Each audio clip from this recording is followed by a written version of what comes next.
জীবনে কখনো কোনোদিন চিন্তাও করিনি আমি নির্বাচন করব। আমি আবার যেখানেই বক্তৃতা করতে যাই, আমি প্রতিষ্ঠানকে ফাঁকি দিতাম না। আরও এটা অনন্য উচ্চতায় পরিচয়ের দিক থেকে নিয়ে গেছে শহীদ আবু সাইদ, যার টকবকে রক্ত গোটা দুনিয়াকে নাড়া দিলেও উন্নয়নের সকল কর্মকাণ্ডের সূচনা সেখান থেকে শুরু হওয়া দরকার।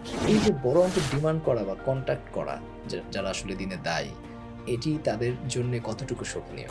সেরা একটা কম্বলের উপর তারা রাত কাটায়। বিবেকবান মানুষের হৃদয়গুলো নাড়া দেবে কখন আমি বুঝতে পারছি না। কোনো হেফজখানায় আপনি পাবেন হেফজখানার ছাত্ররা ফ্লোর ছাড়া কোথাও ঘুমাচ্ছে। সরকারি প্রাথমিক বিদ্যালয়গুলো রাষ্ট্রীয় সুযোগ সুবিধা পায়। একটা ইবতেদায়ী মাদ্রাসার কথা বলবেন সরকারিকরণ করা হয়েছে। হারিবাতেন চুরি করেছেন। কিছু কথা আপনাকে বলি, তাহলে আপনিও চিন্তা করবেন এগুলো খায় না মাথায় দেয়। কারণ আমি পদ পদবীকে ভয় পাই। হবেন 30 বছরের চাকরি জীবনে আমি কোনোদিন দরখাস্ত করিনি প্রতিষ্ঠানের টিআর হব। এরপরে আমার নামে হাড়ি পাতিল চুরির একটা মামলা। সাবেক রাষ্ট্রপতি, সাবেক প্রধানমন্ত্রী, সাবেক স্পিকার এবং সাবেক একজন মন্ত্রী আমার ওই আসনের। আবু সাইদকে স্মরণীয় করে রাখার জন্য আপনি কি করতে চান? যে আসনে আসলে এত হেভিওয়েট প্রার্থীরা এর আগে নির্বাচিত ছিলেন, তারা কি আসলে আপনার জন্য কোনো জায়গা খালি রেখেছেন যেখানে আপনি উন্নয়ন করবেন? বাংলাদেশের একমাত্র লোহার খনি এটা পীরগঞ্জ। কই কেউ তো বলল না শহীদ আবু সাইদের সম্মানিত পিতা আজকে সংসদের দর্শক গ্যালারিতে উপস্থিত আছেন।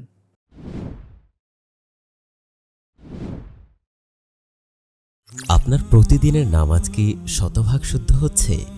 নামাজের সকল ভুল আর লজ্জায় না বলতে পারা প্রশ্নগুলোর সমাধান নিয়ে ইনোভা ইনস্টিটিউট নিয়ে এসেছে 10 ঘন্টার সালাত রিভাইভাল কোর্স। যে ইবাদতের উপর আপনার জান্নাত জাহান্নাম নির্ভর করছে তার শুদ্ধতার কোনো মূল্য হয় না। পুরো কোর্সটি এই রমাদানে পাচ্ছেন এক বেলার সাধারণ নাস্তার চেয়েও কম খরচে। এনরোল করতে এখনই ভিজিট করুন www.innovainst.com অথবা কিউআর কোড স্ক্যান করুন।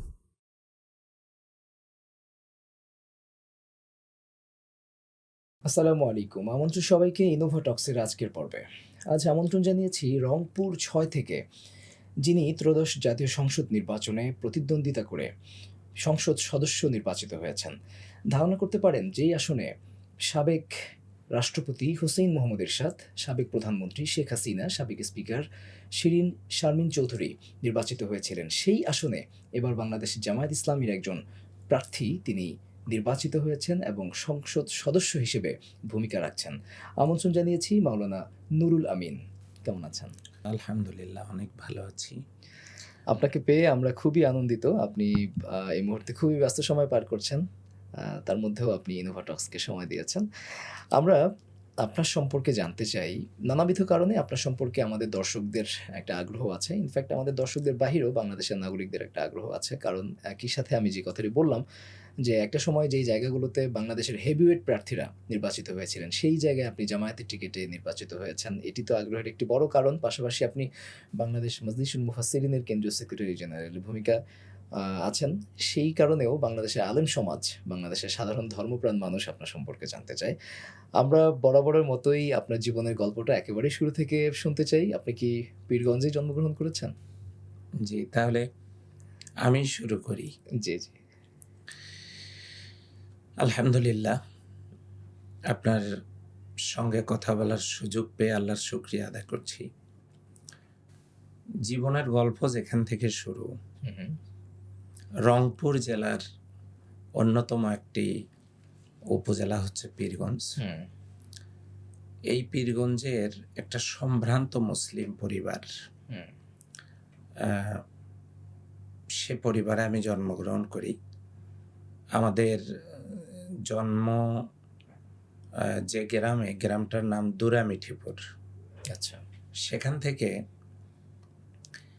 আমাদের পরিবারটাকে মোটামুটি উত্তরাঞ্চলের মানুষ চেনেন, কারণ আমার আব্বা ফুরফুরা সিলসিলার একজন খলিফা।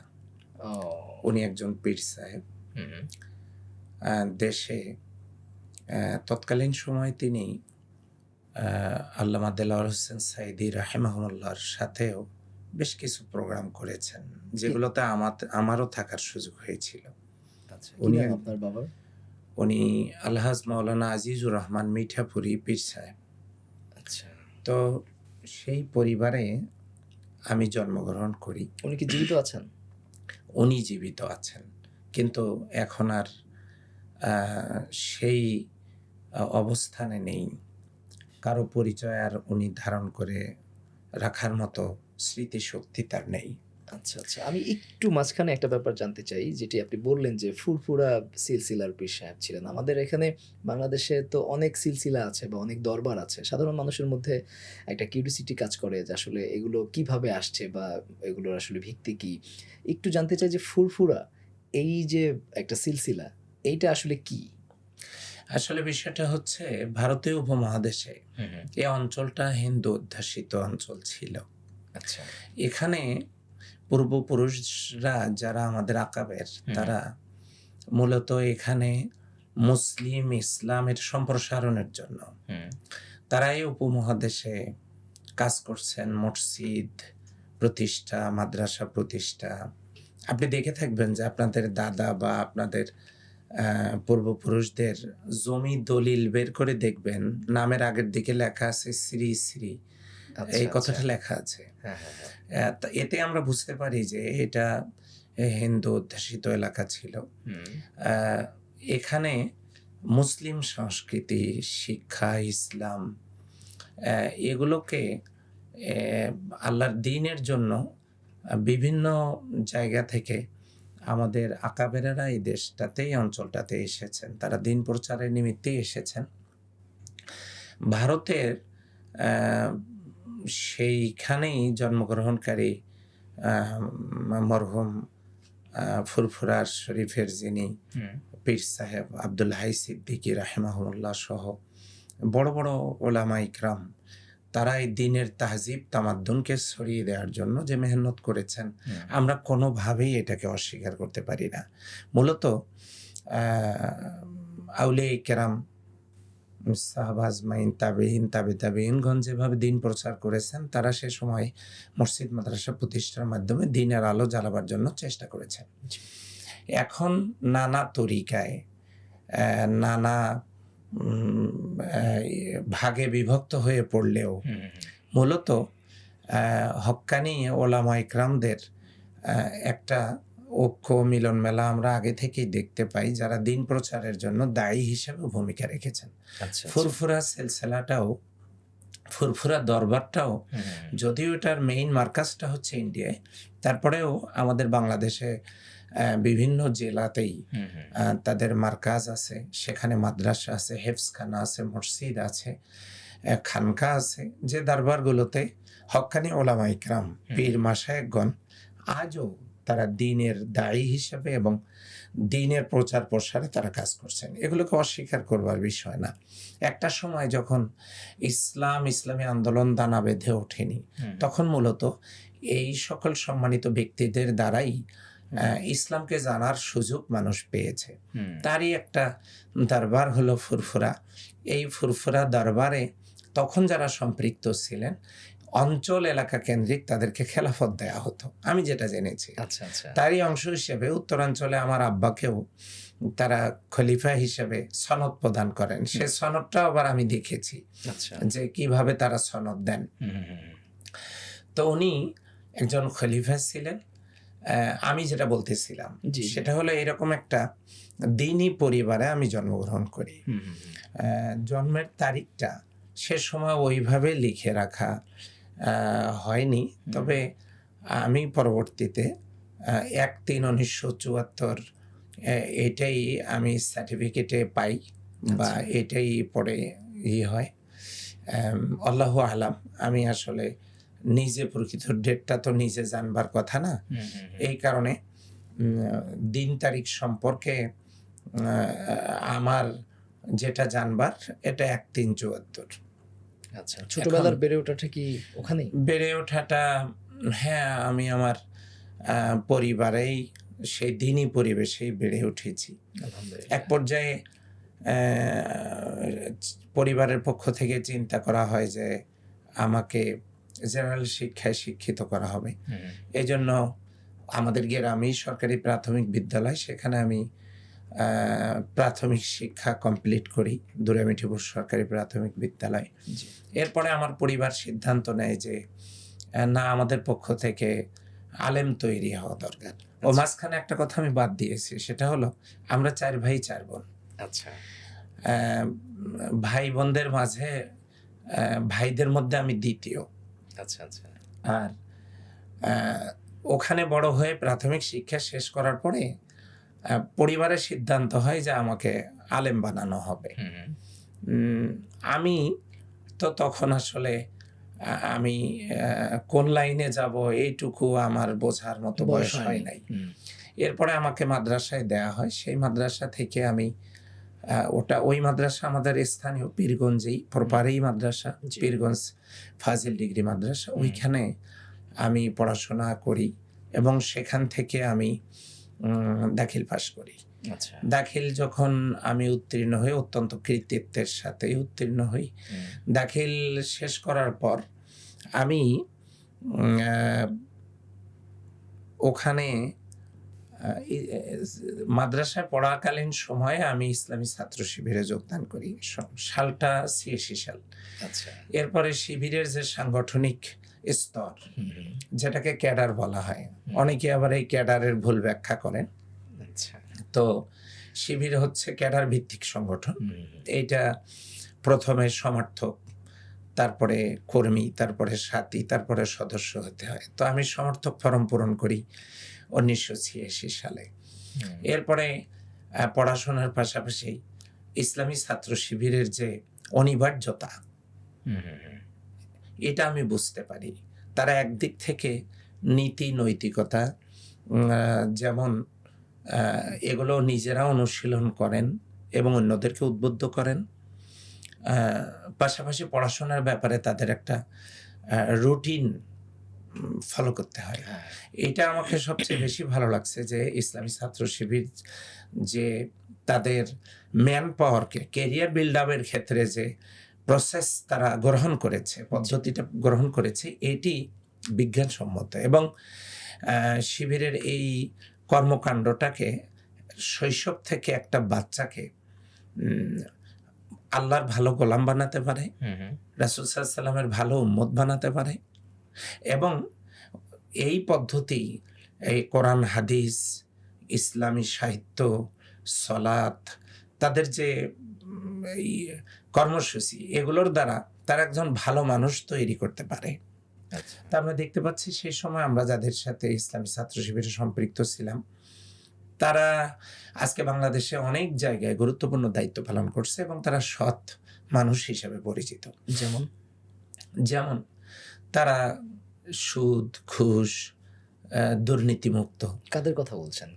যারা ওই সময় আমরা একই সাথে ইসলামী ছাত্র শিবির করতাম। 2 একজনের নাম বলবেন? 2 একজনের নাম যেমন বলি, যে মানুষগুলো সেই সময় আমরা দায়িত্ব পালন করেছি, কাজ করেছি, তাদের মধ্য থেকে আজিজুর রহমান স্বপন, আচ্ছা, যিনি বর্তমান কুড়িগ্রাম জেলা আমির, একটা সরকারি কলেজের প্রিন্সিপাল ছিলেন। আচ্ছা আচ্ছা।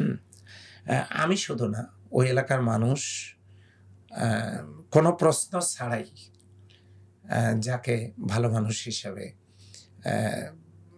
তারা বলে ফেলবেন অকপটে যে এই লোকটা সৎ।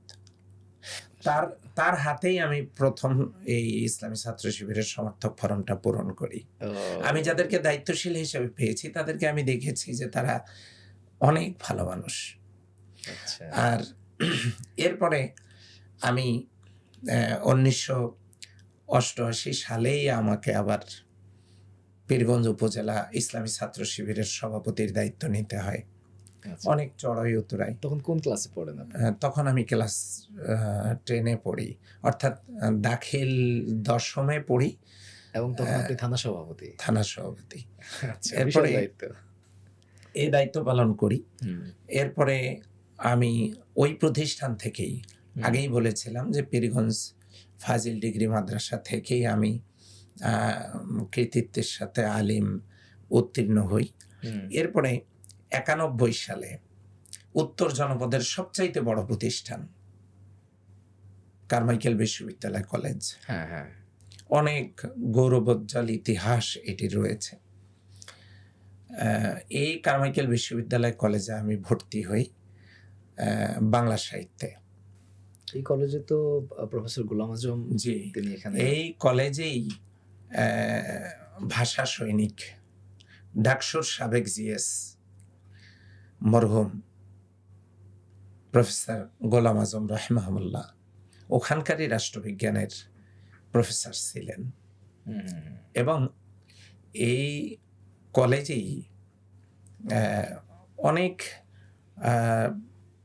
দেশের বরেণ্য ব্যক্তিরা পড়াশোনা করেছেন। আচ্ছা। সেইখানে আমার উপর আবার কারমাইকেল বিশ্ববিদ্যালয় কলেজের দায়িত্ব আসে 93 সালে। আচ্ছা, মানে কলেজের সভাপতি ছিলেন। হ্যাঁ, কারমাইকেল বিশ্ববিদ্যালয় কলেজের ইসলামী ছাত্র শিবিরের সভাপতির দায়িত্ব পালন করি 93-94 সেশন। আচ্ছা আচ্ছা আচ্ছা, একটু জেনে রাখি যে এই কলেজ থেকে এখন পর্যন্ত জাতীয় সংসদে প্রতিনিধিত্ব করেছে এমন কতজন অ্যালামনাই আপনারা ছিলেন? আমরা কতজন ছিলাম অথবা সংখ্যাটা যাদের ঠিক নাম আপনার এই মুহূর্তে মনে আছে? সংখ্যাটা ঠিক এই মুহূর্তে মনে নাই, তবে বর্তমানে আমরা এই একসাথেই সংসদে আছি 3 জন, যারা কারমাইকেল কলেজের সাবেক পরপর শিক্ষার্থী। শিক্ষার্থী এবং কারমাইকেল কলেজের সভাপতি। আমরা পাশাপাশি যে 3 জন সংসদে বসি, হ্যাঁ, 3 জনই কারমাইকেল বিশ্ববিদ্যালয় কলেজের সাবেক সভাপতি। তাই? হ্যাঁ। কে কে? আমার বাম পাশে যিনি বসেন, হ্যাঁ। আপনি দেখবেন উনি গাইবান্ধা 1 সুন্দরগঞ্জ আসন থেকে নির্বাচিত সংসদ সদস্য অধ্যাপক মাজিদুর রহমান। আচ্ছা। আবার মাঝখানে তো আমি, আমার ডান পাশে যিনি বসেন তিনি কুড়িগ্রামের একটা আসন থেকে নির্বাচিত অধ্যাপক আনোয়ারুল ইসলাম। আচ্ছা। আমরা পরপর 3 জনেই কারমাইকেল বিশ্ববিদ্যালয় কলেজের সভাপতি ছিলাম এবং এখন 3 জনই একই সাথে পাশাপাশি চেয়ারে বসে সংসদে আমরা 3 জন আসনও পেয়েছি সংসদে। আমরা একসাথেই সেখানে সংসদ সদস্য হিসেবে সংসদে বসেছি, আলহামদুলিল্লাহ। এখন এই কারমাইকেল বিশ্ববিদ্যালয় কলেজের দায়িত্ব শেষে আমি যখন দায়িত্ব থেকে অব্যাহতি পাই, তখন আমি আবারও মাঝখানে কিন্তু আরেকটা কথা ছেড়ে গেলাম, ওই একই মাদ্রাসা থেকে আমি ফাজিল পরীক্ষা দেই। আচ্ছা। এরপরে আমি 95 সালে কামিল করি। কামিল করার পরে 96 সালে আমি চাকরিতে ওই মাদ্রাসাতেই লেকচারার হিসেবে, যেখানে ছাত্র ছিলেন ওখানেই আপনি আবার মাঝখানে শুধু কামিলটা আমি করে নিয়েছি নওগাঁ নামাজগড় গাউসুল আজম কামিল মাদ্রাসা থেকে। আচ্ছা। এটা একটা বড় প্রতিষ্ঠান, অনেক ভালো প্রতিষ্ঠান। আমি সেখান থেকে কামিল করি। কামিলের রেজাল্ট নিয়ে যেদিন আমি বাড়িতে যাচ্ছি, ওই দিনই পত্রিকায় গাড়ির জানালা দিয়ে পত্রিকা বিক্রয় হচ্ছে। আমি একটা পেপার নিলাম, পেপার খুলেই দেখি পীরগঞ্জ ফাজিল ডিগ্রি মাদ্রাসা একজন প্রভাষক নেওয়া হবে। আচ্ছা। আমি দরখাস্ত করি, আমার রেজাল্ট ভালো ছিল। তো কমিটির সদস্যরা বললেন যে আপনি যদি এখানে চাকরি করেন সেই প্রতিশ্রুতি আমাদেরকে দিতে হবে, যদি চাকরি করেন তাহলে আপনার নিয়োগে কোনো অর্থকরী খরচ করতে হবে না, আমরাই করব। এরপরে তারা আমাকে ওখানে, আমরা বেশ কিছু আমার প্রতিদ্বন্দ্বী সহ পরীক্ষা দেই। আল্লাহর ইচ্ছা আমি প্রথম স্থান অধিকার করি এবং তারা আমাকে কত সালে জয়েন করলেন? জয়েন করলাম 96 আচ্ছা। নভেম্বরে। কর্মজীবন শুরু। ছাত্র জীবনে শিবিরের সর্বশেষ কোন দায়িত্ব পালন করেছেন? ওই তো সাথী হয়ে উপজেলা সভাপতি, এরপরে আমি 90 সদস্য, এরপরে সদস্যর পরে তো আর শিবিরের আর কোনো স্তর নেই। জি জি। এমনিতে চূড়ান্ত স্তরেই কারমাইকেল কলেজের সভাপতি হিসেবেই ছাত্র শিবিরের রাজনৈতিক জীবন শেষ করেছেন? না, তা কেন? আমি কামিল করলাম, তখনও ছাত্রত্ব আমার ছিল। আচ্ছা। এরপরে চাকরিতে জয়েন করে 96 জামাত ইসলামীতে যোগদান করি। আচ্ছা আচ্ছা আচ্ছা যে চাকরিতেও যোগদান করি, জামাতে ইসলামীতেও যোগদান করি। আচ্ছা 97 গিয়ে হুম হুম আমি চিন্তা করলাম, আমি ছাত্রদেরকে পড়াচ্ছি দিনের বেলা, হুম হুম হুম, কিন্তু সন্ধ্যায় তো ঘুমাই না। হ্যাঁ যেহেতু সন্ধ্যাতেই ঘুমাই না, পড়াশোনাও নেই, হুম এই সময়টাতে যারা পড়াশোনা করতে পারেনি, হুম আমজনতা, এই মানুষগুলোকে আল্লাহর দ্বীনের দিকে আহ্বান জানানো দরকার। হুম সেই কারণে 97 সাল থেকে আমি বক্তৃতা জীবন শুরু করি।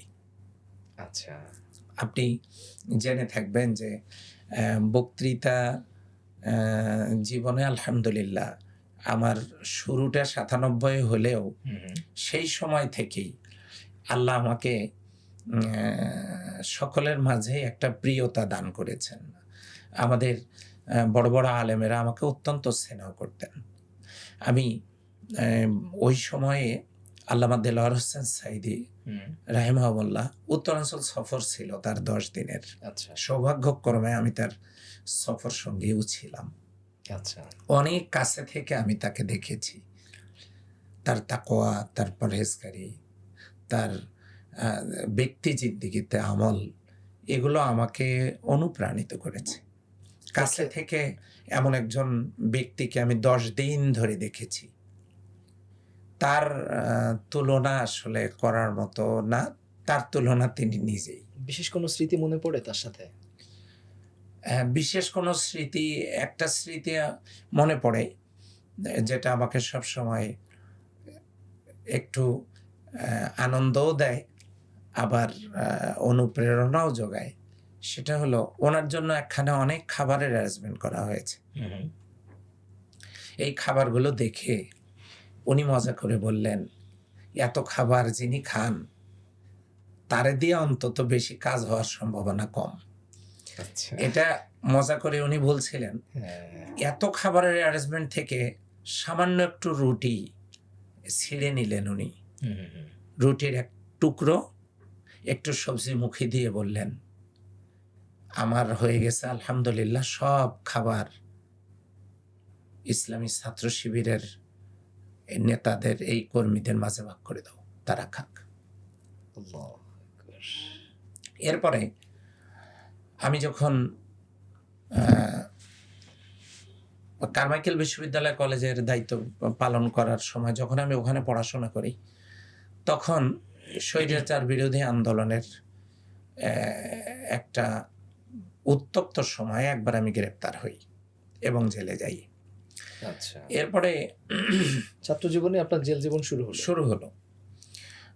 এরপরে 97 আমি যখন বক্তৃতা জীবন শুরু করি, আলহামদুলিল্লাহ আমি এই বক্তৃতা জীবনে স্থানীয়ভাবে উত্তরাঞ্চলে আল্লাহর ইচ্ছা আমার নাম ডাক ছড়িয়ে পড়ে এবং বক্তৃতা জীবন শুরু হয়ে যায়।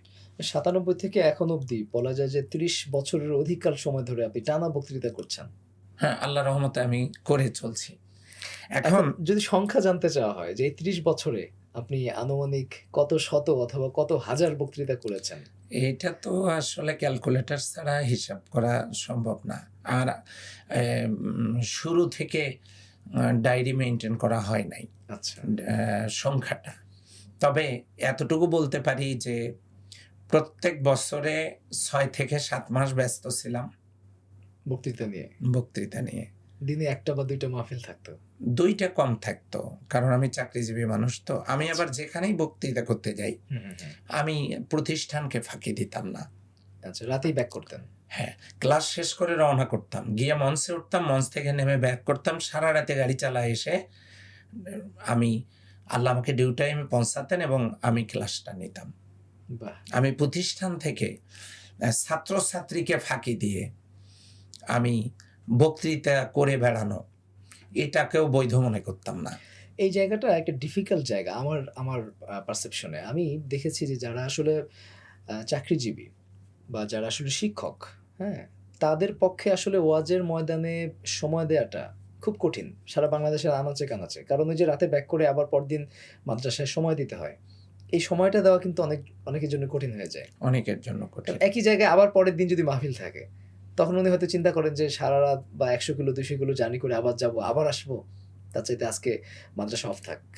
না, এক্ষেত্রে দুটো জিনিস আমি দেখি, যেটা আমার অভিজ্ঞতা থেকে বলতে পারি। যদি আমার দূরে কোথাও প্রোগ্রাম থাকতো, আমি আমাকে দিয়ে বলছি, হ্যাঁ, হ্যাঁ, হ্যাঁ। দূরে যদি কোথাও প্রোগ্রাম থাকতো, তখন আমি ওই দেখতাম বৃহস্পতিবারে ক্লাস শেষ করে আমি যাব, হ্যাঁ, জুমাবার ছুটি, জি। আবার আমি এসে যেন যখন শনিবারে ক্লাস ছিল হুম, হুম, হুম। তখন ওই ক্লাসটা ধরতে পারি, তখন আমি পরপর 2টা নিতাম দূরে। জি, জি। আর যখন শনিবারেও ছুটি, তখন হয়তো এই কষ্টটা কম হতো। হ্যাঁ, অন্য বক্তারাও তাই করেন আমি মনে করি। আর এগুলো আসলে বন্ধের দিনগুলোই দূরে প্রোগ্রাম রেখে ছাত্রছাত্রীদের হক আদায় করা দরকার, এটাও আমি মনে করি। এখন তরুণ সমাজের মাঝে একটা ট্রেন্ড লক্ষ্য করা যাচ্ছে। তারা অনেকেই বক্তা হবার জন্যে প্রফেশনাল লাইফে অন্য কিছু করছেন না। পড়াশোনা শেষ করে অথবা পড়াশোনাকালীন সময় থেকেই তারা বক্তৃতা শুরু করছেন এবং দেখা যায় যে বক্তা হিসেবে নিজেদেরকে প্রতিষ্ঠা করার জন্যে তারা উঠে পড়ে লাগছেন। এটাকে আপনি কতটুকু সমর্থন করেন? এক্ষেত্রে আমি যেটা বলবো সেটা হলো, প্রথমত পড়াশোনা করা উচিত। পড়াশোনা করা উচিত, পড়াশোনাটা শেষ করে দাওয়াতে দিনের ময়দানে নামা উচিত। আচ্ছা। তাতে করে জ্ঞানের গভীরতাটা যেমন বৃদ্ধি পাবে, দাওয়াতে দিনের কলাকৌশলগুলোও রপ্ত হবে। এটি একেবারেই ছোট থেকে শুরু করে নিজের কেরিয়ারকে নষ্ট বলবো না, কেরিয়ারকে ক্ষতিগ্রস্ত করা ঠিক হবে না বলে আমি মনে করি। তরুণদের ক্ষেত্রে আমার এই মেসেজটা, তারা যেন স্টাডি করেন। আমরা যাদেরকে দেখেছি তারা পড়াশোনার লেভেলটা শেষ করে এই কাজটা শুরু করেছেন মূলত। প্রফেশন হিসেবে বক্তৃতা বা ওয়াজ মাহফিলকে নেওয়া, এটি আসলে কেমন? এটা মোটেও ঠিক না, এটা মোটেও ঠিক না। তবে তারা যদি যোগ্যতা অর্জন করতে পারেন, হুম, গুরুত্বপূর্ণ দায়িত্বে থাকার পরেও, তারা যদি সরকারি চাকরিও করেন, হ্যাঁ, তাদেরও তো সরকারি চাকরির সময়টা বিকেল 4টা পর্যন্ত। হ্যাঁ, এরপরেও তো তারা দাওয়াতি দিনের ময়দানে, definitely। যেমন সিলেটের আমাদের প্রফেসর ডক্টর ফাইজুল হক সাহেব হ্যাঁ, আছেন, জি, জি। এমনি করে ইউনিভার্সিটির অনেক টিচাররা দাওয়াতি দিনের ময়দানে আছেন। আলহামদুলিল্লাহ, চাকরিজীবী, এই যে আমার ডক্টর মুহাদ্দিস মাহমুদুল হাসান সাহেব আছেন, জি, ডক্টর আবুল কালাম আজাদ বাশার সাহেব আছেন। জি। এমনি করে করে যারা দাওয়াতে দিনের ময়দানে আছেন, হুম, হুম, তারা কিন্তু ডক্টর মঞ্জুরে এলাহি, হুম। আমি কজনের নাম বলবো, অগণিত ইসলামিক স্কলারগণ যারা দাওয়াতে দিনের ময়দানে খেদমত মানে করছেন, যাদের তারা আসলে একটা প্রফেশন আছে, প্রফেশন আছে। পাশাপাশি তারা দাওয়াতে দিনের ময়দানে খেদমত করছেন। আমি তরুণদের উদ্দেশ্যে বলতে চাই সেটা হলো, তারা যেন প্রফেশনটা ঠিক করে দাওয়াতের দিনের ময়দানে আসেন, তাহলে মানুষ বলবে না যে বক্তৃতা করাটাই পেশা। হ্যাঁ, এটা হচ্ছে আল্লাহর দেওয়া যোগ্যতার একটা বহিঃপ্রকাশ। জি, দাওয়াতি দিনের ময়দানে একটা খেদমত তাকে অনন্য উচ্চতায় নিয়ে যাবে আল্লাহর কাছে, যদি তারা এটিকে কেবলমাত্র আল্লাহর জন্যই, হুম, যেহেতু আল্লাহ বলেছেন আল্লামাহুল বায়ান, আল্লাহ কথা বলার শক্তি যোগ্যতা দিয়েছেন, হ্যাঁ, আল্লাহর জন্য যদি এই কথাগুলো হয়, যিনি শক্তি দিলেন, হুম, হুম, তাহলে এটি তার মর্যাদাকে বুলন্দ করবে। আল্লামা সাঈদী সাহেব যেমনটি করতেন। আলহামদুলিল্লাহ। এখন পর্যন্ত যাদের সাথে আপনি মাহফিল করেছেন, এমন 3 জন বড় স্কলারের নাম বলবেন যাদেরকে সবাই চেনে। যেমন আপনি সাঈদী সাহেবের কথা বলেছেন, জি, আর কার সাথে মাহফিল করেছেন? মাহফিল তো করেছি আমাদের মাওলানা তারেক মানওয়ার হুম, হাফিজাউল্লাহ, জি, তার সাথে আমি প্রোগ্রামে কথা বলেছি। এরপরে আল্লামা সৈয়দ কামাল উদ্দিন জাফরি হাফিজাউল্লাহ, হুম, তার সাথে কথা বলেছি। বাংলাদেশে এমন কোনো বক্তা শীর্ষস্থানীয় নেই হুম, হুম, যাদের সঙ্গে একই দিনে না হলেও একই মাহফিলে আগের দিন পরের দিন আচ্ছা, আচ্ছা। এরকম হয়েছে। এমন শীর্ষস্থানীয় আলেম নেই যাদের সাথে আমার প্রোগ্রাম ছিল না। হয়তো একই দিনে ছিল না, আগের দিন পরের দিনে ছিল, তবে পোস্টারে একই পোস্টারে ছিলাম। আচ্ছা, আচ্ছা। কামালউদ্দিন জাফরি হুজুরের সাথে আপনার কোনো হ্যাঁ। স্মৃতি আছে? কামালউদ্দিন জাফরি ওস্তাদের সঙ্গে প্রোগ্রাম হয়েছে, আমরা চট্টগ্রামে প্রোগ্রাম করেছি, একটা প্রোগ্রামে আমরা গিয়েছিলাম। উনি আমাকে খুব আদর করে বললেন যে আমার একটু তাড়া আছে, আমি একটু আগে বক্তব্য দিয়ে চলে যাই, হ্যাঁ, আমার পরে আহ, আপনি বলেন। হ্যাঁ এইটা বললেন। তারপরে আমি তো আমি লজ্জায় লাল হয়ে গেলাম, এটা কিভাবে সম্ভব। একটা পর্যায়ে আমি আদবের স্বার্থে বললাম ঠিক আছে ওস্তাদ, আপনি যেটা ভালো মনে করেন। তারপরে উনি মজার মানুষ, উঁচু মাপের আলেম, তো ওনাদের সোহবতে থাকাটাই এটা বড় একটা পাওয়া। সৌভাগ্য, হ্যাঁ। বড় পাওয়া। জি, আমার অনেক ভালো লাগে যখন আমি ওনাদের সোহবতে থাকতে পারি। এরপরে মুফতি কাজী ইব্রাহিম হাফিজাহুল্লাহ, জি, কি পরিমাণে এলেম যে আল্লাহ তাকে দিয়েছে, আলহামদুলিল্লাহ। তার কাছাকাছি থাকবারও সুযোগ আমার হয়েছে। এরপরে বক্তৃতার ময়দান চলতে থাকলো। আমি মনে হয় একটু বক্তৃতাকে কেন্দ্র করে একটু সাইডে চলে গিয়েছি।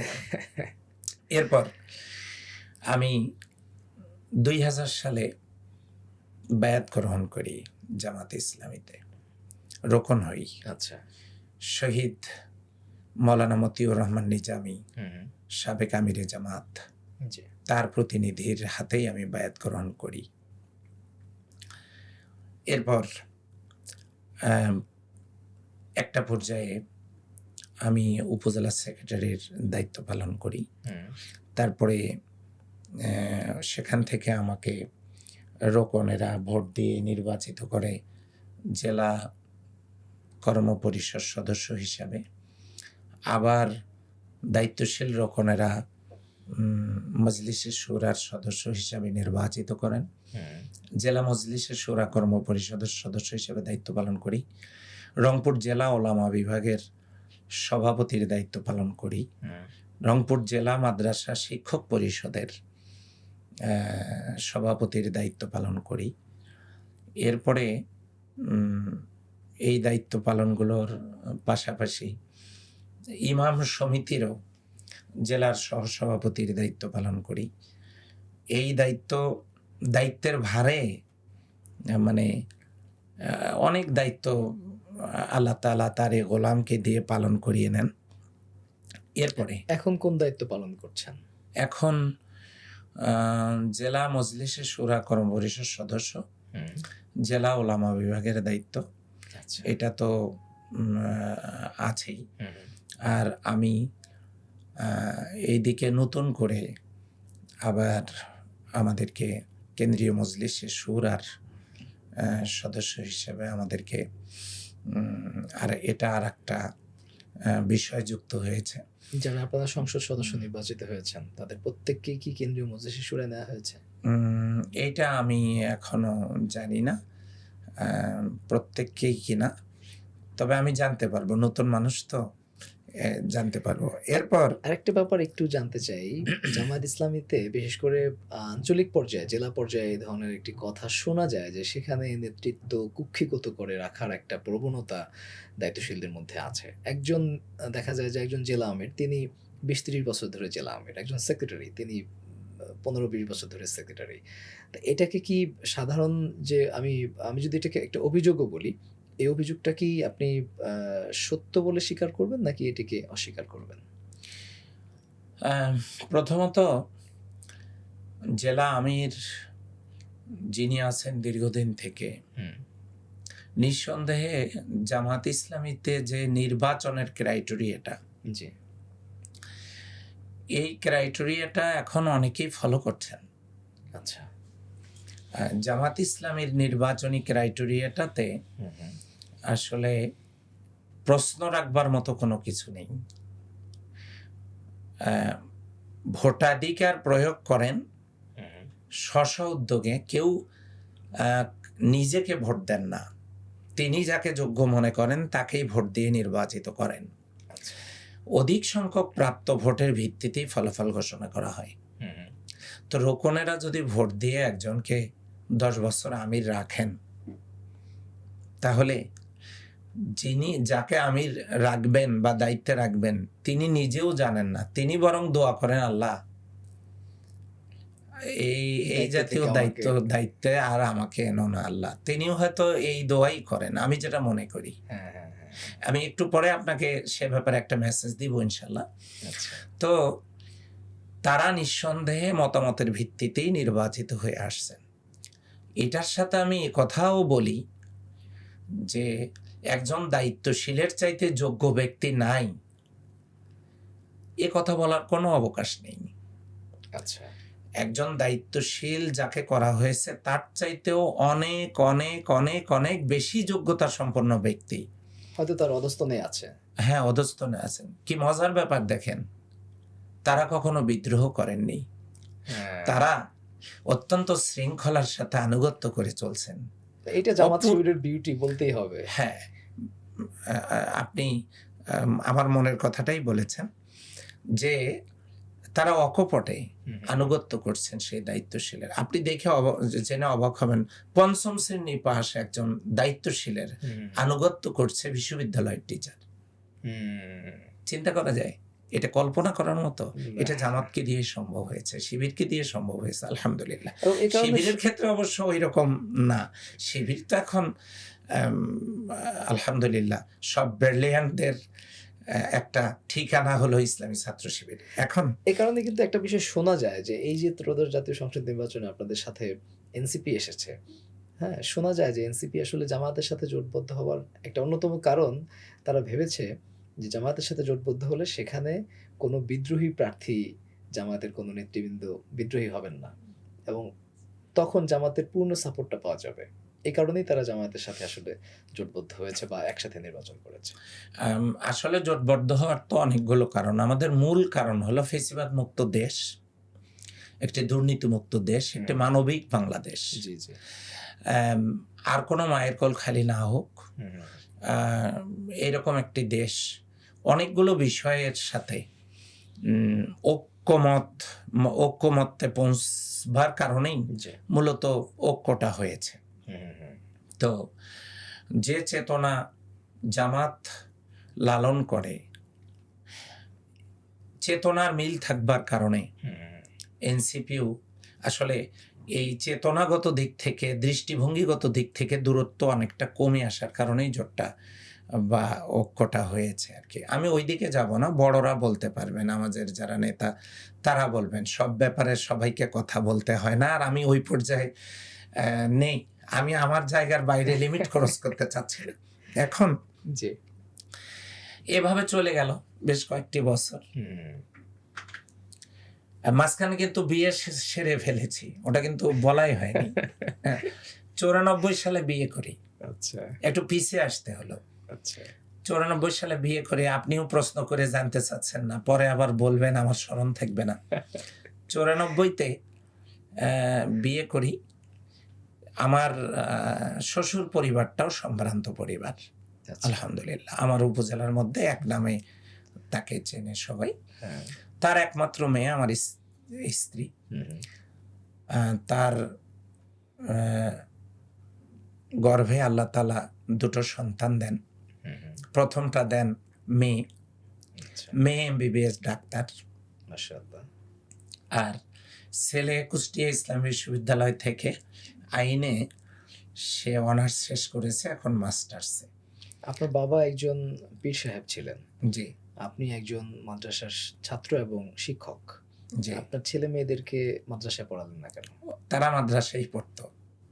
আচ্ছা। তারা মাদ্রাসাতেই পড়তো।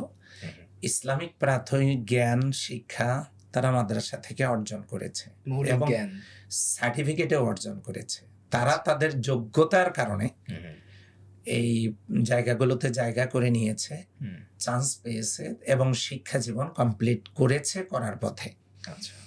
আমি তাদেরকে দ্বীনি শিক্ষা থেকে বঞ্চিত করিনি, সে ব্যাপারে আমি তাদেরকে ইন্সপায়ার করেছিলাম এবং আলহামদুলিল্লাহ তারা অনেক ভালো জানেন, আলহামদুলিল্লাহ। তো এখন এই পারিবারিক জীবনে আল্লাহ তাআলা আমাকে আরো একটা সন্তান দেন, ও ছোট। তো এখন সব মিলে এই হচ্ছে আমার পরিবার। আমি এরপরে আপনাকে বলে রাখি, আমার মাথায় একটা চিন্তা কাজ করে।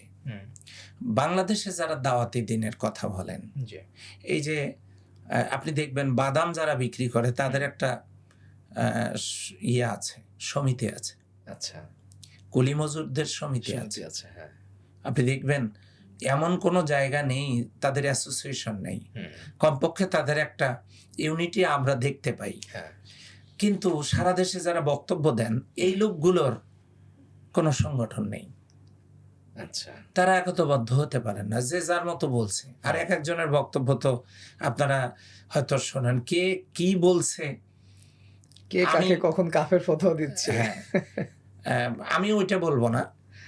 আমরা হচ্ছে ইখতিলাফি বিষয়গুলোকে আলোচনা করতেই পারি, কিন্তু ইফতেরাক যাতে না হয়। রাইট ইখতিলাফ থাকতে পারে, কিন্তু ইফতেরাক হলে বড় বিপদ। জি তো মন গড়া কথা, দলিলবিহীন কথা অনেকেই বলবার চেষ্টা করছেন। ভুল ত্রুটি আমার নেই তা আমি বলছি না, হয়ে যেতে পারে নিজের অজ্ঞতার কারণে অথবা রেফারেন্স সংগ্রহ না করবার কারণে ভুল আমারও হয়ে যেতে পারে। তবে আমাদের উচিত দালিলিক কথাগুলো বলা, ইখতিলাফ থাকলেও ইফতেরাক না হওয়া। তো এই আলেমদেরকে কিভাবে ঐক্যবদ্ধ করা যায়, সেই জন্য বাংলাদেশের কয়েকজন তরুণ মানে যারা মানে তৃতীয় অবস্থানে যারা আছেন তাদেরকে নিয়ে প্রথম সারিতে আল্লামা সাইদি সাহেব রাহিমাহুল্লাহ, আল্লামা কামাল উদ্দিন জাফরি হাফিজাহুল্লাহ, ওই ওনাদের একটা স্তর। এরপরে আমাদের আল্লামা তারেক মনোয়ার সাহেব সহ ডক্টর মঞ্জুরে এলাহি, মুফতি কাজী ইব্রাহিম হাফিজাহুল্লাহ, এনাদের আর একটা স্তর। আমরা যদি ওইটাকে প্রথম স্তর ধরি, এটাকে দ্বিতীয় স্তর ধরি, এরপরে আমরা যারা তৃতীয় স্তর, আমরা এই তৃতীয় স্তরের বক্তারা বসে চিন্তা করলাম রাজশাহীতে বসে যে এটা কি করা যায়। একটা পর্যায়ে আমরা ঐক্যমতে পৌঁছলাম যে আমরা আলেমদের ঐক্যবদ্ধ করার জন্য কাজ করব। প্রথমে আমরা ঐক্যবদ্ধ করবার জন্য একটা নাম দিলাম, তারপরে এটাকে আমরা কি নাম দিলেন প্রথম? বাংলাদেশ জাতীয় মুফাসসির পরিষদ নামে শুরুটা করলাম। আচ্ছা, এরপরে আমরা চিন্তা করলাম যে শুধু তো মুফাসসিরই না, আমাদের তো মুহাদ্দিসও আছে, আচ্ছা, আমাদের আমাদের তো মুফতিও আছে, হ্যাঁ, তারপরে আমাদের তো অন্যান্য ইসলামিক স্কলারগণও আছেন। তাহলে এটাকে কিভাবে সমৃদ্ধ করা যায়। পরে আমরা 2021 সালে এসে এইটাকে বাংলাদেশ মাজলিসুল মুফাসসিরিনে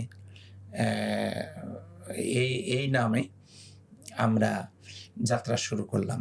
আলহামদুলিল্লাহ, কওমি অঙ্গনের আলেমেরা, আলিয়া অঙ্গনের আলেমেরা, আরবি আলেম, আলিয়ার আলেম, ইসলামিক স্কলার, ইউনিভার্সিটির টিচার সব মিলে আল্লাহর অশেষ রহমতে মাজলিসুল মুফাসসিরিন এখন আপনি হচ্ছে যে দিকেই বলবেন, পার্লামেন্ট বলেন, আলহামদুলিল্লাহ পার্লামেন্টে তো এখন মাজলিসুল মুফাসসিরিনের 4 জন গুরুত্বপূর্ণ। হ্যাঁ, কে কে?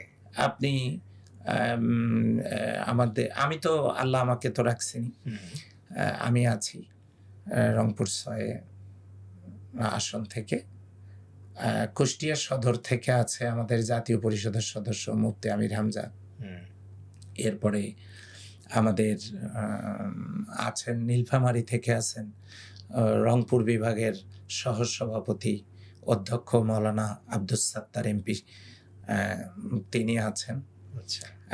আমি আজকে সবাইকে নিয়ে আবার আমাদের আজকে একটা প্রোগ্রাম আছে মাজলিসুল মুফাসসিরিন থেকে, যারা মাজলিসের সাথে সম্পৃক্ত যারা এমপি আছেন তাদেরকে নিয়ে একটা প্রোগ্রাম আমাদের আজকে আছে। তো এখন আলহামদুলিল্লাহ, এখন আলেমদের যে একটা প্ল্যাটফর্ম বাংলাদেশ মাজলিসুল মুফাসসিরিন, এটি এখন সকলের কাছে সমাদৃত। এটি 2021 সাল থেকে যাত্রা। হ্যাঁ, এটা তখন যাত্রা শুরু। দায়িত্ব দেওয়া হলো কাকে? দায়িত্ব দেয়া হয়েছিল, হ্যাঁ আমি ওটাই বলতেছিলাম, যে মানুষটা পছন্দের তালিকায় অন্যতম একজন মানুষ, জি। তিনি হলেন মরহুম আল্লামা লুৎফর রহমান হাফেজাহুল্লাহ রাহিমাহুল্লাহ। তাকে প্রথম দায়িত্ব দেয়া হয় কেন্দ্রীয় সভাপতি হিসেবে। তখনও আমাকে জেনারেল সেক্রেটারির দায়িত্ব দেয়া হয়। এই মুরব্বীর সোহবতে তার যে এনার্জি আমি দেখেছি অতুলনীয়। তার নেতৃত্বে সারা দেশের বিদগ্ধ ওলামা ইকরাম ঐক্যবদ্ধভাবে এই মাজলিসের কার্যক্রম শুরু করে দেন। অল্প সময়ের মধ্যে গোটা বাংলাদেশে দ্বীনের দায়ী যারা তারা একটা প্ল্যাটফর্মে চলে আসেন। আল্লাহ তিনি তাকে- কিন্তু খুব তরুণদের নিয়ে খুব বলতেন এবং দেশ নিয়ে খুব ভাবতেন, তার জি। বিভিন্ন বক্তব্যে আমরা যেমনটা দেখেছি। জি জি, আর উনি একজন দার্শনিকও হ্যাঁ, হ্যাঁ। আমার কাছে মনে হয়। জি জি। তার বক্তব্য, তার যে লেখনী বা তার যে চিন্তা শক্তি যেটি, চিন্তাটা, আর বিশেষ করে তার যে মেধা, স্মরণ শক্তি, আল্লাহু আকবার। আল্লাহ তাকে জান্নাতের আলা মাকাম নসিব করুন। আল্লাহুম্মা আমিন। তাকে যেভাবে পেয়েছি জি। এমন একজন মানুষ জীবনে কবে পাবো চিন্তাও করতে পারি না। এরপরে আমরা ভেবেছিলাম মাজলিস মনে হয় পথ হারাবে, কিন্তু আল্লাহর মেহেরবানিতে আমাদের মুরব্বীদের চিন্তায় আর একজন দেশের হাতে গোনা কয়েকজন আলেমের মধ্যে অন্যতম একজন শীর্ষস্থানীয় আলেম, গোপালগঞ্জের কৃতি সন্তান অধ্যক্ষ মোহতারাম অধ্যক্ষ মাওলানা আমাদের মাজলিসুল মুফাসসিরিনের বর্তমান যিনি কেন্দ্রীয় সভাপতি মাওলানা আব্দুল হামিদ সাহেব, আল্লাহু আকবার, কি মানের আর কি মাপের উঁচু দরজার আলেম, কাছে না থাকলে বোঝা যায় না। তো ওনার উপরে দায়িত্ব আসলো। এই দায়িত্ব এমনিতেই আসে নাই, এটা নির্বাচনের মাধ্যমে আসছে। আচ্ছা। মুফাসসিরদের মতামতের ভিত্তিতে অধ্যক্ষ মাওলানা আব্দুল হামিদ হাফিজাহুল্লাহ ওনাকে কেন্দ্রীয় সভাপতির দায়িত্ব দেওয়া হলো। আমার মনে হলো এবার মনে হয় আমি ছুটি পাবো। আবার আমার উপরে জেনারেল সেক্রেটারির দায়িত্ব আসলো। এখন এই দায়িত্ব এখনো কাঁধে আছে। কতটুকু দায়িত্ব পালন করছি আল্লাহই ভালো জানেন। কতজন সদস্য আছেন এই মজলিসে? কতজন আলেম-ওলামা বা মুফাসসির মুহাদ্দিস এখানে? এখন আমার কাছে যেটা তথ্য সেটা ৯,০০০-এর উপরে সারা দেশ থেকে। সারা দেশ থেকে। আমরা আবার এখানে মসজিদের ইমামদেরকে একেবারে সবাইকে সম্পৃক্ত করি নাই। যারা আমাদের আবার বক্তা। হ্যাঁ ক্রাইটেরিয়া আছে। এই ক্রাইটেরিয়াতে যারা আসবেন, শিক্ষাগত যোগ্যতার অন্যান্য বিষয়গুলো, তারপরেও এই কিছুদিন আগেই শুরু করা সংগঠন তো অনেকেই অপেক্ষমান আছেন আমাদের কাছে আসার জন্য। জি। যারা সিদ্ধান্ত নিয়ে আছেন, আমরাই তাদের কাছে পৌঁছতে পারিনি। যাদেরকে পেলে আমাদের এই বাগানটা আরো বেশি বড় হতো এবং আরো বেশি ফুল ফুটতো, সুশোভিত হতো আমাদের এই দাওয়াতি দিনের ময়দানটা। এই মজলিসের কাজ কি আসলে? মানে আপনারা ৯,০০০ আলেমকে ঐক্যবদ্ধ করেছেন, এটা কি একটা কাইন্ড অফ সমিতি এমন কিছু? না, কি না। কাজ এটার? এটার অনেকগুলো কাজ। এটার কাজ হলো দিন প্রচার, আলেমদেরকে ঐক্যবদ্ধ করা, জি। এরপরে জাতির কাছে সঠিক মেসেজটা দেওয়া, কোরআন ও হাদিসের যেটা সঠিক মেসেজ এইটা দেয়া, তাদেরকে প্রশিক্ষণের আওতায় নিয়ে আসা। চমৎকার। সঠিক মেসেজ দিতে গেলে তো সঠিক মেসেজটা আগে জানতে হবে, এ প্রশিক্ষণের আওতায় নিয়ে আসা। এরপরে এইটা খুব গুরুত্বপূর্ণ, কারণ হচ্ছে আমরা দেখেছি যে বিভিন্ন সময় বিভিন্ন জায়গায় আলেমরা তারা এমন এমন বক্তব্য দিচ্ছেন যেগুলো হয় দেশের ইতিহাসের সাথে সাংঘর্ষিক অথবা বিজ্ঞানের সাথে সাংঘর্ষিক, এবং ক্ষেত্র বিশেষে মুসলিম উম্মার যে স্পিরিট, সেই স্পিরিটের সাথে সাংঘর্ষিক বক্তব্য বিভিন্ন জায়গায় বিভিন্ন আলেমরা দিচ্ছেন। তাদেরকে যদি প্রপার ট্রেনিংয়ের ব্যবস্থা করা যেত, তাহলে আমি মনে করি যে তারা কিন্তু আসলে দেশ এবং ইসলামের স্বার্থে একটা সার্বজনীন বক্তব্য উপস্থাপন করতে পারবে। জি, অনেকেই পারেন, অনেকেই করেন, অনেকেই ম্যাক্সিমামই করেন, কিন্তু হাতে গোনা দুই একজন যখন ম্যাক্সিমামই করেন, হ্যাঁ কিন্তু তাদের জানবার জন্য আপনি নিশ্চয়ই জেনে থাকবেন, জেনে খুশি হবেন, জি কাটাবন মসজিদে হ্যাঁ আন্তর্জাতিক মানের একটা লাইব্রেরি করা হয়েছে। জি এটা মাজলিসুল মুফাসসিরিন করেছে তা না, কিন্তু এই আন্তর্জাতিক মানের লাইব্রেরিটা থেকে আমাদের নেবার অনেক কিছু আছে, ওখানে গিয়ে পড়াশোনা করবার মুক্ত পরিবেশ আছে। তো আলহামদুলিল্লাহ আমাদের মাজলিসুল মুফাসসিরিনের বেশ কয়েকজন আলোচক, ভালো ভালো আলোচক, যারা অলরেডি পিএইচডি কমপ্লিট করলেন, আচ্ছা পড়াশোনাটা আমাদের ভিতরে অব্যাহত আছে, এবং এই পড়াশোনার তালিকায় যারা উচ্চ ডিগ্রি নিয়ে নেওয়ার জন্য আগ্রহী তাদের সংখ্যাটাও প্রায় 200-এর কাছাকাছি। তারা নিয়েছেন সেটা বলছি না, কেউ কেউ নিয়েছেন, কেউ কেউ ওই লাইনে আছেন। একটা পর্যায়ে আপনি দেখবেন যে উচ্চ ডিগ্রিধারীদের জি একটা স্থান মাজলিসুল মুফাসসিরিন করে নিয়েছে আসলে। মাশাআল্লাহ। জি, তো আমি আপনাকে লম্বা সময় না দিয়ে আমি একটু শেষের দিকে যেতে চাই। আমার এই 2012 সালে যখন আমি এই চিন্তাটা করে 2021 সালে এসে মাজলিস দিয়ে চলছে এখন 26, জি মাঝখানে দাওয়াতি দিনের পাশাপাশি ওই যে দাওয়াতি দিনের ময়দানে গিয়ে আল্লাহর বান্দারা আসার সময় কিছু হাতে ধরাই দিত, জি এগুলো দিয়ে আমি সামাজিক কিছু কাজকর্মের দিকে নজর দেই। আচ্ছা যেমন কন্যা দায়গ্রস্ত পিতা, তাদের সহযোগিতা, বিয়ের বন্দোবস্ত করা। কি পরিমাণ মানুষকে এই ব্যবস্থা করেছেন? সংখ্যা তো বলা মুশকিল, ওটা না হয় আল্লাহর কাছেই থাক।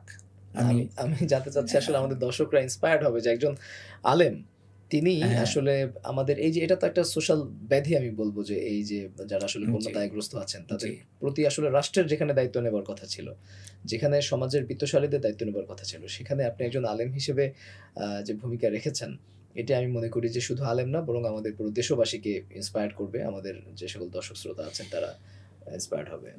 যে সংখ্যাটা কয়েক শত হবে, কয়েকশো, হ্যাঁ কয়েকশো হবে। এরপরে এবং আপনি তখন কোনো জনপ্রতিনিধিও না, না জনপ্রতিনিধি না, স্রেফ ব্যক্তিগত উদ্যোগে আপনি কাজটি করছেন। হয়তো অভিভাবকরা এসেছে, আমি বলেছি যে আমি কি পরিমাণ সহযোগিতা করলে জি কাজটা আপনি স্বাচ্ছন্দ্যে পাড়ি দিতে পারবেন, এভাবে চেষ্টা করেছি আর কি।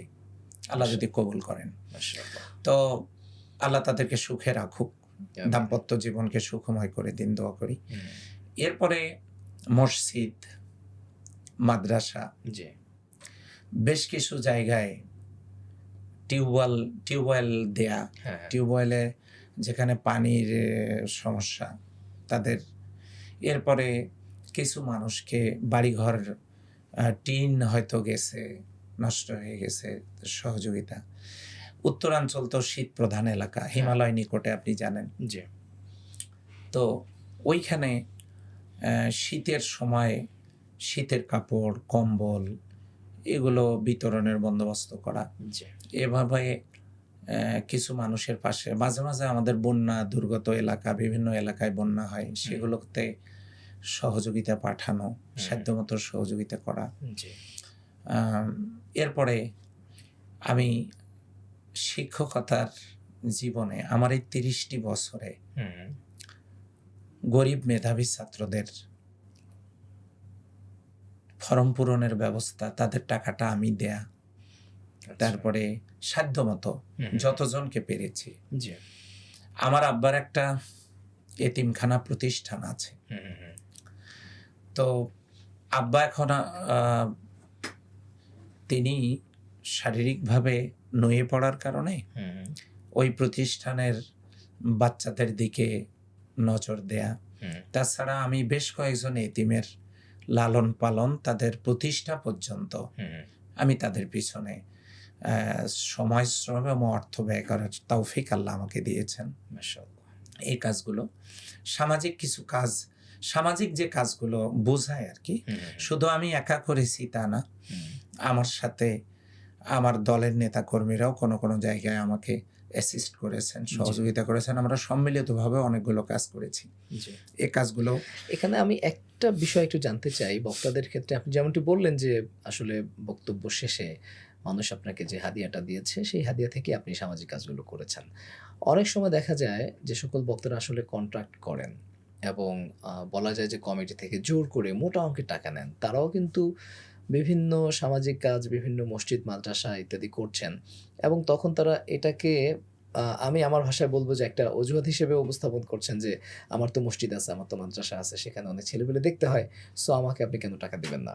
কিন্তু যাদের থেকে টাকা আনছেন তাদের থেকেও কিন্তু জোর করে টাকাটা তিনি কন্ট্যাক্ট করছেন বা একটা বড় অঙ্ক ডিমান্ড করছেন।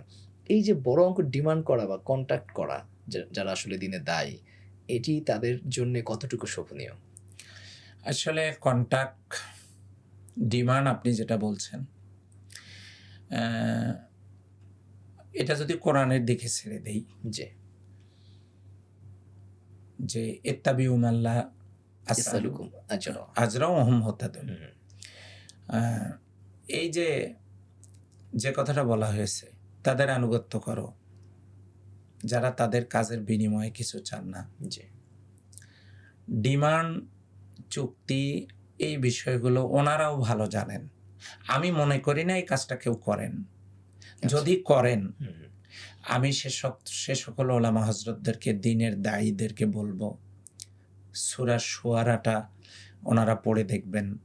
ওখানে সকল নবীদের দাওয়াতি দ্বীনের মিশনটা তারা কিভাবে উপস্থাপন করেছেন।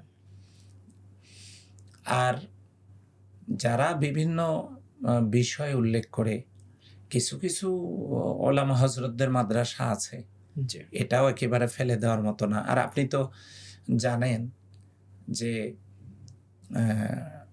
সরকারি প্রাইমারি স্কুলগুলোর সুযোগ সুবিধা আর হেফজখানা বা দিনী প্রতিষ্ঠানগুলোর অবস্থা নাই বললেই চলে সেখানে।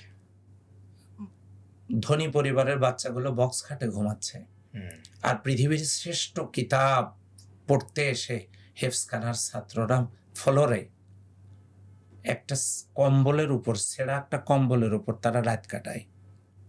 বিবেকবান মানুষের হৃদয়গুলো নাড়া দেবে কখন আমি বুঝতে পারছি না। যার ছেলে সলাত আদায় করে না, সে কত আরামে বক্স খাটে এসি রুমে ঘুমাচ্ছে। আপনি দেখেন হেফজখানা, কোনো হেফজখানায় আপনি পাবেন হাফেজি হেফজখানার ছাত্ররা ফ্লোর ছাড়া কোথাও ঘুমাচ্ছে। এটা উল্লেখ করার মতো না আসলে। উল্লেখ যে ইদানিং কিছুটা হয়তো বেডের ব্যবস্থা হচ্ছে, কিন্তু আপনি সারা দেশে খোঁজ নিয়ে দেখেন কি অবস্থা। সরকারি প্রাথমিক বিদ্যালয়গুলো রাষ্ট্রীয় সুযোগ সুবিধা পায়। একটা ইবতেদায়ী মাদ্রাসার কথা বলবেন সরকারিকরণ করা হয়েছে? এখন পর্যন্ত হয় নাই, বরং আমরা দেখেছি যে তারা নিজেদের অধিকার প্রতিষ্ঠার জন্য ইন্টারিম গভর্নমেন্টের আমলে এসে আরো সরকারের কাছ থেকে তারা মার খেয়েছে। জি, তো আপনি হেফজখানা দেখেন ওই অবস্থা, ইবতেদায়ী মাদ্রাসা দেখেন এই অবস্থা। আমি ওই দিকে যেতে চাচ্ছি না। জি। এদেশে মাদ্রাসাগুলো যেগুলো চলছে, এটা জনগণের সহযোগিতায়, সাধারণ মানুষের অর্থেই এগুলো চলছে। একটা মাদ্রাসা চালাতে গেলে যে কিছু অর্থ, বাহিরের অর্থ প্রয়োজন হয় না তা কিন্তু না। এই জন্য আমি মনে করি যে তারা এই দাওয়াতি দ্বীনের কাজটাকে পেশা হিসেবে গ্রহণ করবেন না এবং চুক্তি কন্ট্রাক্ট ভিত্তিক করবেন না। আর যারা বিদগ্ধ ওলামা হজরতদেরকে দাওয়াত দিবেন, এই মানুষটার পথের দূরত্ব, যাতায়াত, সবকিছু মিলে তারাও তাকে সম্মানের সাথেই বিদায় করেন বা করবেন, এটাই আমি মনে করি। তবে সেক্ষেত্রে বক্তাদের পক্ষ থেকে কোনো চাহিদা থাকা ঠিক না। হ্যাঁ, এবং এক্ষেত্রে আমরা যতটা আন্তরিক হতে পারবো আল্লাহর পক্ষ থেকে আন্নাল ইজ্জাতা লিল্লাহি জামিআ, জামিয়া। ইজ্জত সম্মান আল্লাহ বৃদ্ধি করে দিবেন। জি। এরপরে আল্লাহ সুবহানাহু ওয়া তাআলা বলেছেন, আপনি দেখবেন যে সেটা আল্লাহ বললেন, ইন্না রব্বি ইয়াবসুতুর রিজকা লিমান ইয়াশা, তিনি যাকে ইচ্ছা অপরিমিত রিজিক দান করেন। জি। আন্নাল ইজ্জাতা লিল্লাহি জামিআ, ইজ্জতের মালিকও যিনি, রিজিকের মালিকও তিনি। হ্যাঁ। এই জন্য চুক্তি কন্ট্যাক্ট করে আমরা দিন প্রচারটাকে এটিকে পেশা হিসেবে না নিয়ে আমরা এটাকে দাওয়াতি দিন হিসাবেই কাজে লাগাই, আর রিজিকের ব্যবস্থা আল্লাহর পক্ষ থেকে হোক। আমার মনে হয়, আমার বিশ্বাস, সন্দেহের কোনো কারণ নাই, আল্লাহ তাআলা অপরিমিত রিজিক নিশ্চয়ই রেখে দেবেন। নিশ্চয়ই। আরেকটা ব্যাপার একটু জানতে চাই, যেহেতু বক্তাদের ব্যাপারে কথা বলছি, অনেক বক্তা জাতীয় পর্যায়ের বক্তা, খুবই ওয়েল নোন বক্তা, কিন্তু আঞ্চলিক টোনে যে তারা কথা বলেন, হ্যাঁ, তো এই আঞ্চলিক টোনের কারণে অনেক সময় অনেকেই তাদেরকে কিছুটা আমি বলবো যে ট্রল করার একটা সুযোগ নেন, একটু ব্যঙ্গ করার সুযোগ নেন, যে আসলে তাকে জাতীয় পর্যায়ের আমরা মর্যাদা দিচ্ছি কিন্তু তিনি এখনো আঞ্চলিক গণ্ডি থেকে বের হতে পারেন নাই। তো মজলিস কি তাদেরকে বিশুদ্ধ ভাষা শেখার ক্ষেত্রে কোনো ট্রেনিং এর ব্যবস্থা করে কিনা? আসলে তারা অনেক জ্ঞানী, তাদেরকে নিয়ে মন্তব্য সমালোচনা করবার আমার কোনো কিছুই নেই। তারা আন্তরিক হলেই আঞ্চলিকতার গণ্ডি পেরিয়ে তারা সার্বজনীন হতে পারেন। সেক্ষেত্রে আমার পরামর্শ হলো যে আঞ্চলিকতা যত কমানো যায়, তবে যে অঞ্চলে যে ভাষা বোঝে, আমি যদি আমার এলাকার কিছু কথা আপনাকে বলি, তাহলে আপনিও চিন্তা করবেন এগুলো খায় না মাথায় দেয়। আবার আমি যখন আমার এলাকায় বলবো, তখন তারা ঠিকই বুঝবেন। রাইট।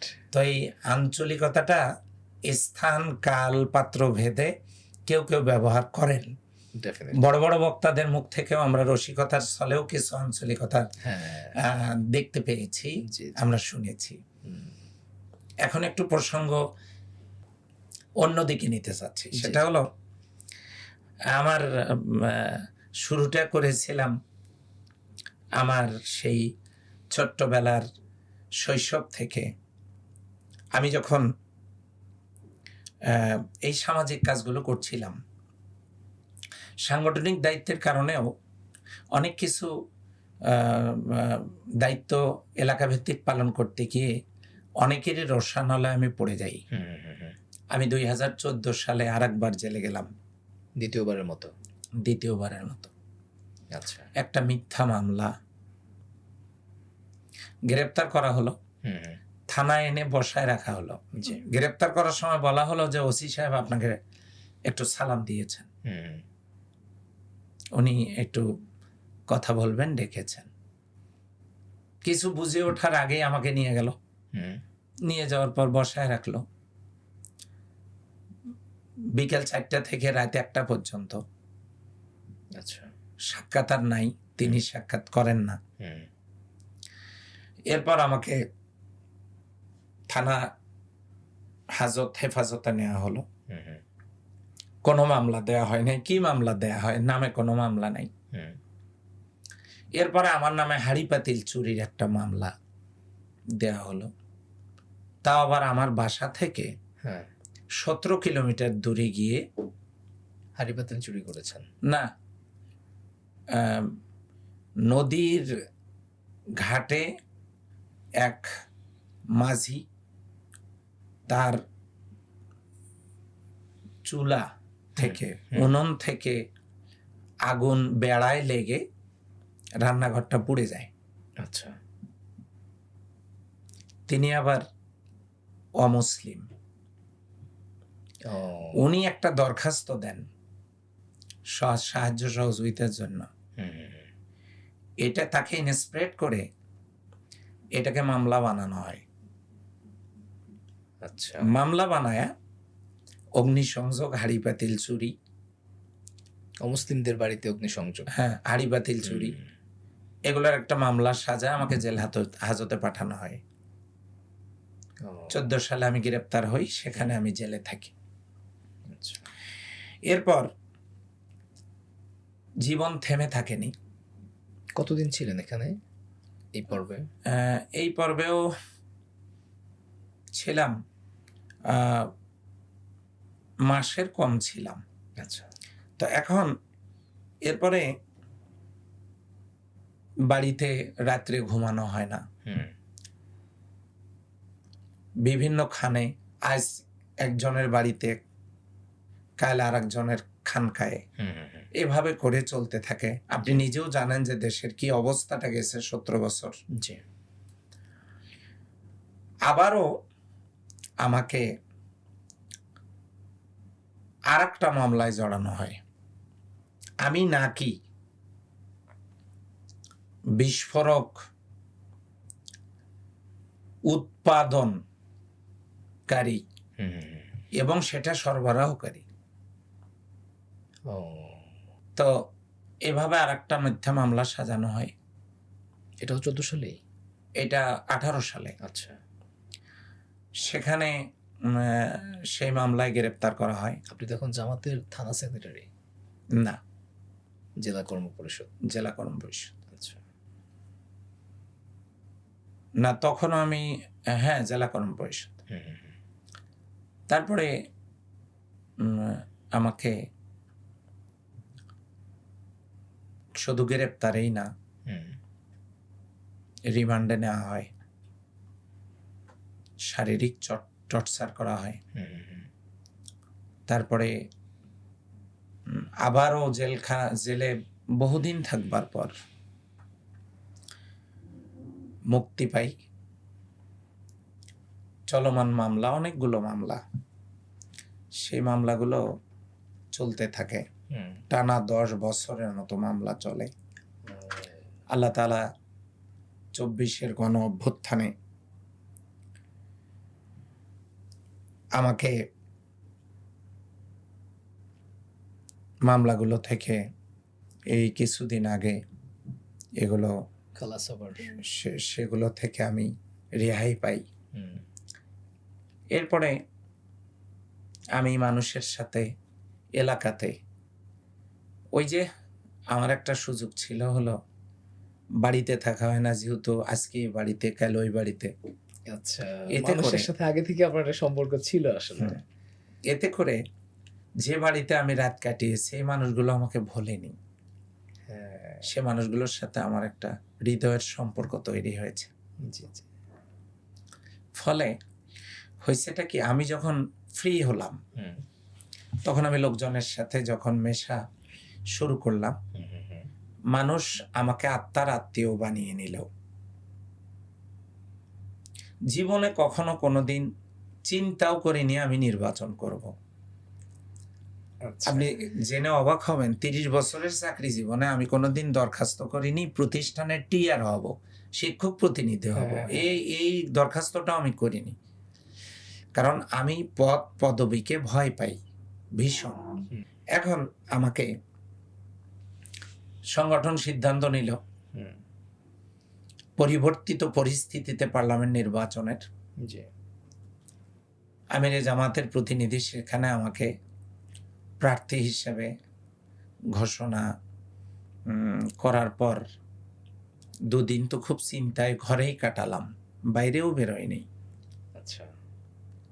ওখানেই যারা, তাদেরকে নিয়ে সময় কাটাইছি, শুধু সালাত আদায় করেছি বাইরে গিয়ে, কিন্তু বাইরে কোথাও মুভ করি নাই। হুম, হুম, হুম। পরে অনেকেই বুঝালেন যে দায়িত্ব তো বাইপাস করার সুযোগ নেই। মাঠে গেলাম। আমি আবার পীরগঞ্জের ইমামদের সভাপতি, হুম। ইমামদের সাথে বসলাম, আপনারা কি বলেন? শিক্ষকদের, আমি নিজে শিক্ষক হওয়ার কারণে শিক্ষকদের সাথে বসলাম, আপনারা কি বলেন? আমাদের পীরগঞ্জে বর্তমান জীবিত আছে হাজী সাহেবান যারা, জি। 3642 জন হাজী জীবিত আছেন আচ্ছা, পীরগঞ্জে। এটা কিভাবে কাউন্ট করেছেন? আমি হাজী কল্যাণ সংস্থার সভাপতি ও, পীরগঞ্জে। উপজেলা? হ্যাঁ, আচ্ছা, তো আচ্ছা। তথ্য আমার কাছে আছে। হ্যাঁ। ওখানে হাজী কল্যাণ সংস্থাটা প্রত্যেকটা ইউনিয়নে মাশাআল্লাহ অনেক চমৎকার, প্রত্যেক মাসে তাদের বৈঠক আদি প্রোগ্রামাদি হয়, হুম, হুম, হুম, তাদেরকে নিয়ে বসলাম, আপনারা কি বলেন? হুম, হুম।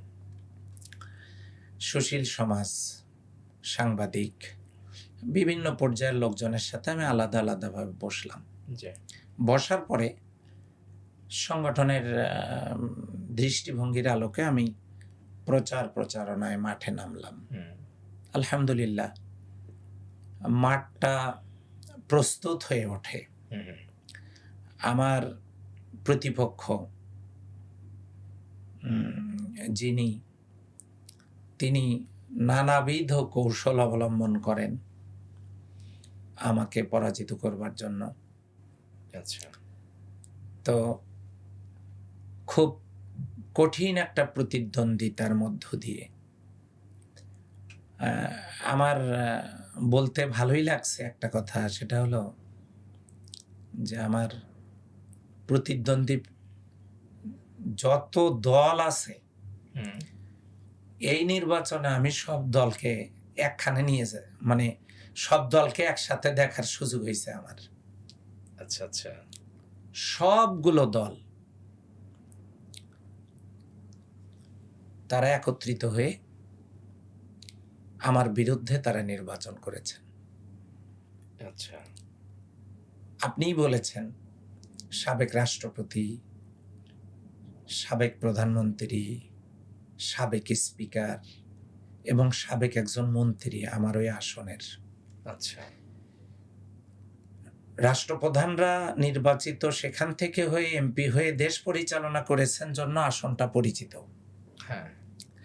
আরও এটা অনন্য উচ্চতায় পরিচয়ের দিক থেকে নিয়ে গেছে শহীদ আবু সাইদ।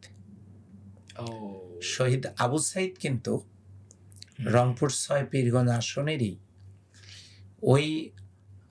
ওই জায়গারই কৃতি সন্তান, মেধাবী সন্তান। জি। বেগম রোকেয়া বিশ্ববিদ্যালয়ের সে মেধাবী ছাত্র, ইংরেজি ডিপার্টমেন্টের। হ্যাঁ। তার শাহাদাত সম্পর্কে আমি আর বলতে চাচ্ছি না, আপনারা দেশবাসী সেটা জানেন।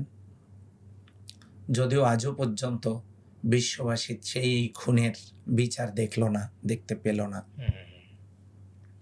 আবু সাইদের কারণে গোটা পৃথিবীতে এই আসনটা পরিচিত। ২৪ রংপুর ৬ পীরগঞ্জ। তো এই আসনে আল্লাহ তাআলা আমাকে সেখানে ত্রয়োদশ জাতীয় সংসদ নির্বাচনে বিজয় দান করেন। এই বিজয়ের জন্য আল্লাহ তাআলার দরবারে লাখো কোটি সুজুদ ও শুকরিয়া পেশ করছি, আলহামদুলিল্লাহ। আর সেই সাথে কৃতজ্ঞতা জানাচ্ছি আমার নির্বাচনী এলাকার ভোটার ভাই বোনদেরকে, যারা অনেক জুলুম, অত্যাচার, হুমকি উপেক্ষা করে কালো টাকার ছড়াছড়ির লোভ সামাল দিয়ে ন্যায় ইনসাফের প্রতীক দাঁড়িপাল্লাকে তারা বিজয়ী করেছেন। আমাকে সংসদে কোরআনের কথা বলার জন্য পাঠিয়ে দিয়েছেন। পীরগঞ্জের মানুষের অধিকার প্রতিষ্ঠার জন্য কথা বলার জন্য পাঠিয়েছেন। খনিজ সম্পদের সমৃদ্ধ আমার পীরগঞ্জ। দক্ষিণ পূর্ব এশিয়ার সর্ববৃহৎ কয়লার খনিটা আমার পীরগঞ্জে, উন্নত মানের কয়লা। 25 বর্গ কিলোমিটার এরিয়া জুড়ে কয়লা। বাংলাদেশের একমাত্র লোহার খনিটা পীরগঞ্জ। 10 বর্গ কিলোমিটার এরিয়া জুড়ে এই লোহা। যে ইউনিয়নে এই লোহা, ওই ইউনিয়নেই আমার জন্ম। 12 নম্বর মিঠিপুর ইউনিয়ন এবং 10 নম্বর সানেরহাট ইউনিয়ন মিলেই হলো এই লোহা। তো সেখানে আছে ধাতব দ্রব্যের খনি, সেখানে আছে চীনামাটির খনি। খনিজ সম্পদে সমৃদ্ধ আমার এই পীরগঞ্জ। এই পীরগঞ্জকে দল, মত, জাতি, ধর্ম, বর্ণ নির্বিশেষে সকলের সহযোগিতায়, আল্লাহর মেহেরবানিতে আর সকলের সহযোগিতায় এই পীরগঞ্জকে আমি একটু সাজাতে চাই হৃদয়ের রং তুলিতে। আমি অপেক্ষায় আছি আল্লাহর রহমতের, দেশবাসীর দোয়ায়, আপনাদের মতো যারা ব্যক্তি যারা মানুষের চোখের সামনে তুলে ধরতে পারেন আমাদের রূঢ় বাস্তবতা, তাদের সহযোগিতার অপেক্ষায় আছি আমার পীরগঞ্জের ভোটার ভাই বোনদের, এবং যারা আমার প্রতিদ্বন্দ্বিতা করেছেন জি। সে সকল ভাই বোনদেরও সহযোগিতা বড় প্রয়োজন পীরগঞ্জকে সাজানোর জন্য। যে আসনে আসলে এত হেভিওয়েট প্রার্থীরা এর আগে নির্বাচিত ছিলেন, তারা কি আসলে আপনার জন্য কোনো জায়গা খালি রেখেছেন যেখানে আপনি উন্নয়ন করবেন? আমার তো মনে হয় তারা উন্নয়ন সব করে ফেলছেন। আসলে ফুল তো দুই রকমের হয়, একটা কাগজের ফুল, হ্যাঁ। একটা অরিজিনাল ফুল। দুটাকে কিন্তু ফুলেই বলতে হয়। কিন্তু আপনি নিশ্চয়ই যেটা বাগানে ফোটা ফুল, এটার দিকে হাত বাড়াবেন দুটো কারণে, সৌন্দর্য যেমন আছে, নির্মলতা সহ, হ্যাঁ। আবার ঘ্রাণও আছে। হ্যাঁ। কাগজের ফুল দেখতে সুন্দর, তার কিন্তু ঘ্রাণ নেই। হ্যাঁ, আমাদের এলাকাটাকে আমি এইটার সাথে তুলনা করতে চাই। সেটা হলো শুনতে দেখতে চমৎকার পীরগঞ্জ, কিন্তু এই পীরগঞ্জে কোর্টভুক্ত 554 কিলোমিটার রাস্তা কাঁচা, আর কোর্টবিহীন 226 কিলোমিটার রাস্তা কাঁচা। আচ্ছা আচ্ছা। এবারে বোঝেন, একটা উপজেলায় যদি এতগুলো রাস্তা কাঁচা থাকে তাহলে কি পরিমাণ ছোঁয়া উন্নয়নের লেগেছে। আচ্ছা, বড় গাছগুলোর নিচে কিন্তু ছোট গাছগুলো শক্তিশালী হয় না। আমার তো বলতে, আমি অকপটে বলতে পারছি, সেটা হলো বড় বড় নেতাদের ছায়া যেখানে ছিল ওইখানে উন্নয়নের গাছগুলো খুব দুর্বল ভাবে নুয়ে পড়েছে, সেগুলো হয়নি। রাস্তাঘাট হয়নি, অনেক ব্রিজ দরকার ছিল, হয়নি। জি। এরপরে সেখানে শিল্প কলকারখানার কোনো বন্দোবস্ত হয়নি, কয়লা লোহার খনি উত্তোলনের কোনো বন্দোবস্ত হয়নি। হ্যাঁ, করতে পারতেন, তারা করেন নাই, রহস্যজনক ভাবে করেন নাই। আর একটা ব্যাপার, উত্তরাঞ্চলের মানুষ অবহেলিত থেকেছে। তাদের রক্তের উপরে দাঁড়িয়ে অনেকেই বড় বড় জায়গা পৌঁছছেন এবং চেয়ারে বসতে পেরেছেন, কিন্তু চেয়ারে বসতে পেরেছেন যারা, ওই যে পিছনের দিকে ফিরে তাকাতে হবে না, মনে হয়েছে তারা আর পিছনের দিকে ফিরে তাকাননি। যে আবু সাইদের রক্ত গোটা পৃথিবীকে নাড়া দিয়েছে, আপনি কল্পনা করতে পারেন? আজও পর্যন্ত সেই আবু সাইদের এলাকায় এখনো পর্যন্ত বড় কিছু করবার উদ্যোগ গ্রহণ করা হয়নি। অন্তর্বর্তীকালীন সরকারও এখনো কোনো উদ্যোগ গ্রহণ করেননি। এরপরে অতীতে যারা ওখান থেকে সেই বড় বড় জনেরা ছিলেন, তারাও পীরগঞ্জের মানুষের ভাগ্য উন্নয়নে এই রাস্তাঘাট, ব্রিজ, কালভার্ট, এই কাজগুলো, শিল্প কলকারখানা কিছুই করেননি। আবু সাইদকে স্মরণীয় করে রাখার জন্য আপনি কি করতে চান? নিজে কি করতে পারবো? রাষ্ট্রীয় পৃষ্ঠপোষকতা, সহযোগিতা দরকার। জি। আমি অতি সাধারণ একজন মানুষ।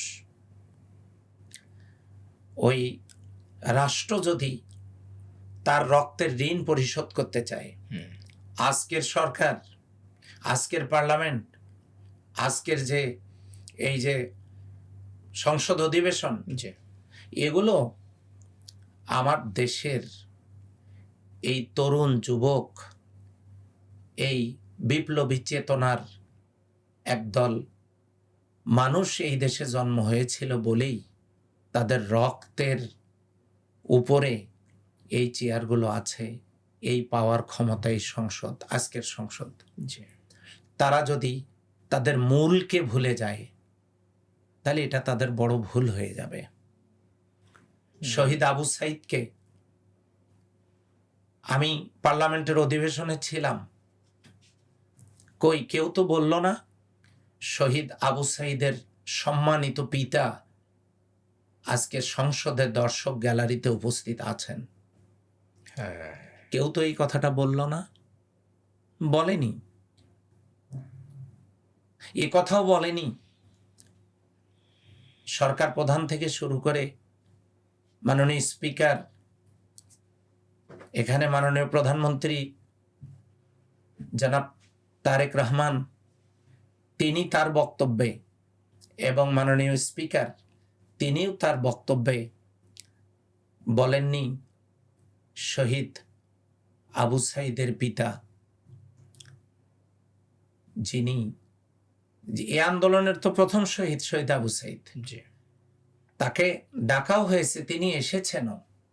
অনেক শহীদদের পিতারাই সেখানে এসেছেন, শহীদদেরকে তারা স্মরণ করেছেন, কিন্তু প্রথম শহীদ যিনি হলেন, জি ওই আসনের এমপি হিসাবে আমি আশা করে বসেছিলাম।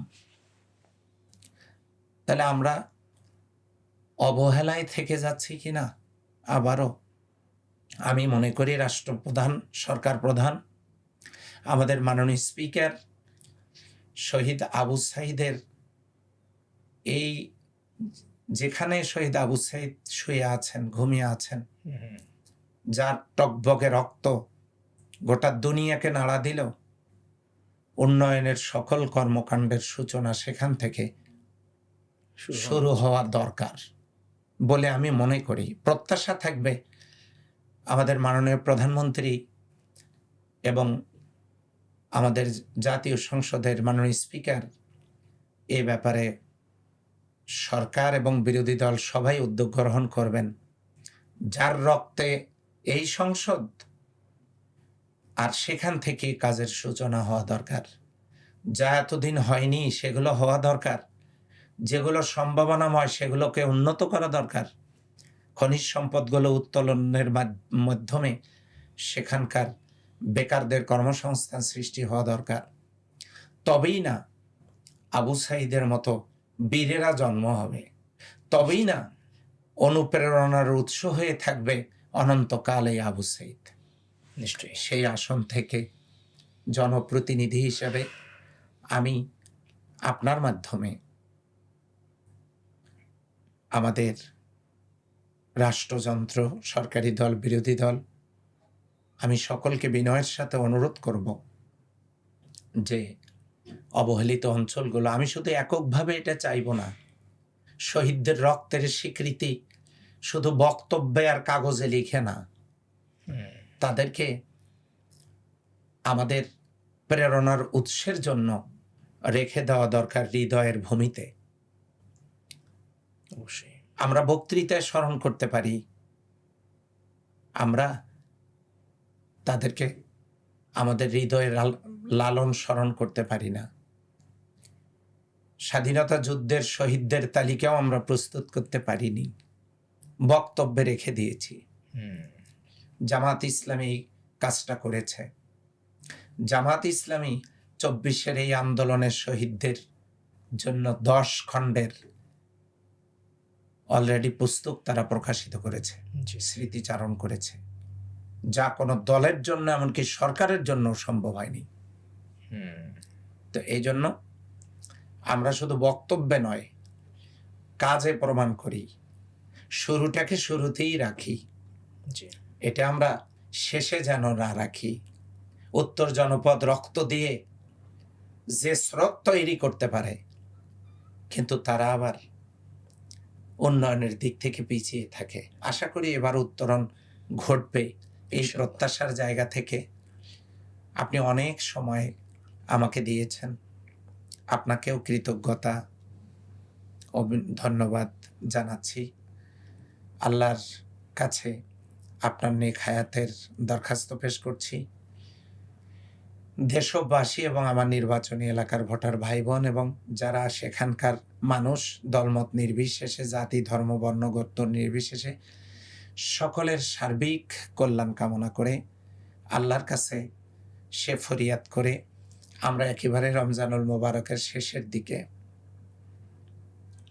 আমি শুধু আল্লাহর কাছে এতটুকু বলবো, আল্লাহ ওই পাড়া গ্রাম থেকে তুমি যখন জাতীয় সংসদে এনেছ, কিয়ামতের দিন তোমার অপছন্দের বান্দা হিসেবে আমাকে আবার দূরে সরাইয়া দিও না। তোমার সন্তুষ্টির জন্যই যেন কাজগুলো করতে পারি। আমার পীরগঞ্জের মানুষকে নিয়ে যেন আমি ভাবতে পারি। আমার ভাবনা যেন আল্লাহর সন্তুষ্টি এবং জনগণের কল্যাণের জন্য হয়। আমাদের দলের জন্য দোয়া করবেন। আমাদের দলের সংগ্রামী আমির, মজলুম জননেতা ডক্টর শফিকুর রহমান, মাননীয় বিরোধী দলীয় নেতা, তার নেতৃত্বে জামাত ইসলামের জন্য দোয়া চাই। আমরা সকলে মিলেমিশে যেন একটা মানবিক, দুর্নীতিমুক্ত, একটি নিরাপদ বাংলাদেশ গড়তে পারি। আমি আমার জন্যও দোয়া চাই। শৈশব থেকে, জন্ম থেকে আমি আমার জীবনের কিছু স্মৃতিচারণের খণ্ডচিত্র আপনার কাছে তুলে ধরতে পেরে খুব হালকা মনে হচ্ছে নিজেকে। আসলে এভাবে গল্পে গল্পে কিছু কথা বলা হয়ে ওঠে না অনেক দিন, আজকে হলো। আমরা সবাই যেন ভালোভাবে চলতে পারি, আল্লাহ যেন কবুল করেন, এতটুকু বলেই আমি শেষ করতে চাই। আপনি যদি আমাকে দয়া করে ছুটি দেন। জি, আপনাকে অনেক ধন্যবাদ জানাচ্ছি এবং অনেক কৃতজ্ঞতা প্রকাশ করছি। আপনি এই ব্যস্ততম সময়ের মধ্যেও আপনি আমাদের স্টুডিওতে এসেছেন এবং আপনার জীবনের সাথে ঘটে যাওয়া বিভিন্ন হৃদয় বিদারক অথবা বিভিন্ন ঐতিহাসিক স্মৃতিচারণমূলক গল্পগুলো আমাদের সাথে শেয়ার করেছেন। আশা করছি আমাদের দর্শকরা অনেক বেশি উপকৃত হবেন। আপনাকে আবারও অনেক মোবারকবাদ। সুপ্রিয় দর্শক, আমরা এতক্ষণ শুনছিলাম শহীদ আবু সাঈদের এলাকা, যেখান থেকে মূলত ২৪-এর গণ অভ্যুত্থানের একটি রক্তিম অধ্যায় শুরু হয়েছে। সেই আবু সাঈদের এলাকা থেকে যিনি বাংলাদেশ জামায়াত ইসলামীর টিকিটে জাতীয় সংসদ নির্বাচন করে এই মুহূর্তে জাতীয় সংসদের একজন নির্বাচিত সদস্য হিসেবে ভূমিকা পালন করছেন, জনাব মাওলানা নুরুল আমিন। আমরা আমাদের আজকের সম্মানিত অতিথির কাছ থেকে তার জীবনের যে বর্ণাঢ্যতা, যেই শিক্ষা, তার জীবনের যে বর্ণাঢ্য জীবন, সেই বর্ণাঢ্য জীবনের যে শিক্ষা, সেই শিক্ষা থেকে যদি আমরা উপকৃত হতে পারি তাহলে আমাদের আজকের এপিসোড সার্থক হবে। আমাদের প্রোগ্রামটি ভালো লাগলে অবশ্যই লাইক, কমেন্ট, শেয়ার করবেন এবং চ্যানেলটি সাবস্ক্রাইব করা না থাকলে অবশ্যই সাবস্ক্রাইব করবেন। আপনাদের সকলের সুস্বাস্থ্য কামনা করে আজকের মতো বিদায় নিচ্ছি। আল্লাহ হাফেজ।